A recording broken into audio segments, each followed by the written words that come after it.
ನಗರಾಭಿವೃದ್ಧಿ ಇಲಾಖೆ ಮಹಾನಗರ ಪಾಲಿಕೆ ವತಿಯಿಂದ ಈ ಖಾತಾ ವಿತರಣಾ ಕಾರ್ಯಕ್ರಮ ಹಾಗೂ ಮಹಾನಗರ ಪಾಲಿಕೆ ವ್ಯಾಪ್ತಿಯಲ್ಲಿ ಕೈಗೆತ್ತಿಕೊಂಡಿರುವ ವಿವಿಧ ಕಾಮಗಾರಿಗಳ ಶಂಕುಸ್ಥಾಪನೆ ಮತ್ತು ಕೊಳಗೇರಿ ಅಭಿವೃದ್ಧಿ ಮಂಡಳಿಯಿಂದ ಹಕ್ಕುಪತ್ರ ವಿತರಣಾ ಕಾರ್ಯಕ್ರಮಕ್ಕೆ ಜಿಲ್ಲಾ ಉಸ್ತುವಾರಿ ಸಚಿವ ಡಾ ಜಿ ಪರಮೇಶ್ವರ್ ತುಮಕೂರಿನಲ್ಲಿ ಇಂದು ಚಾಲನೆ ನೀಡಿದರು. ಇದೇ ವೇಳೆ ವಿವಿಧ ಸವಲತ್ತು ವಿತರಿಸಿದರು. ಈ ವೇಳೆ ಶಾಸಕ ಜಿಬಿ ಜ್ಯೋತಿ ಗಣೇಶ್, ಜಿಲ್ಲಾಧಿಕಾರಿ ಶುಭಾ ಕಲ್ಯಾಣ್, ಜಿಲ್ಲಾ ಪಂಚಾಯತ್ ಮುಖ್ಯ ಕಾರ್ಯನಿರ್ವಹಣಾ ಅಧಿಕಾರಿ ಜಿ ಪ್ರಭು, ಪಾಲಿಕೆ ಆಯುಕ್ತ ಯೋಗಾನಂದ ಸೇರಿದಂತೆ ಹಲವರು ಉಪಸ್ಥಿತರಿದ್ದರು.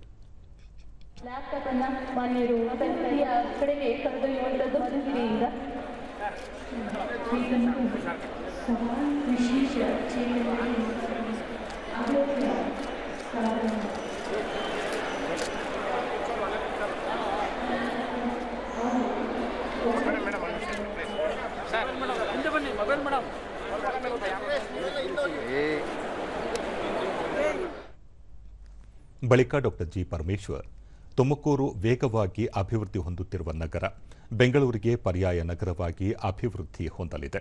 ಹೀಗಾಗಿ ಸ್ವಚ್ಛತೆ, ರಸ್ತೆ, ನೀರು ಮೊದಲಾದ ಮೂಲ ಸೌಲಭ್ಯಗಳನ್ನು ಒದಗಿಸಲು ಸರ್ಕಾರ ವಿಶೇಷ ಅನುದಾನ ನೀಡಿದೆ ಎಂದು ಹೇಳಿದರು.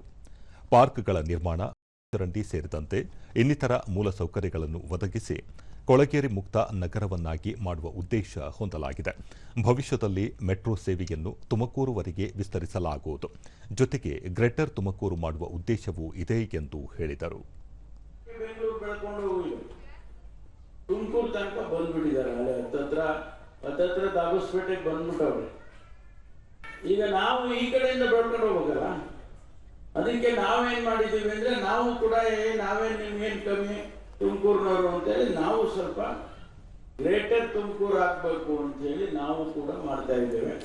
ಅದಿನ್ನು ಸರ್ಕಾರದ ಹಂತದಲ್ಲಿ ತೀರ್ಮಾನ ಆಗಬೇಕು, ಆಗುತ್ತೆ, ಸದ್ಯದಲ್ಲಿ ಅದು ಆಗ್ತದೆ.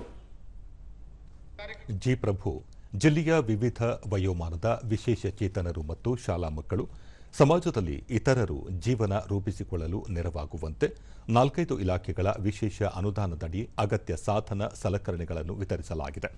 ಕಳೆದ 2 ವರ್ಷಗಳಲ್ಲಿ 5,048 ವಿಶೇಷ ಚೇತನರಿಗೆ 4 ಕೋಟಿ ಮೌಲ್ಯದ ಸವಲತ್ತು ನೀಡಲಾಗಿದೆ ಎಂದರು.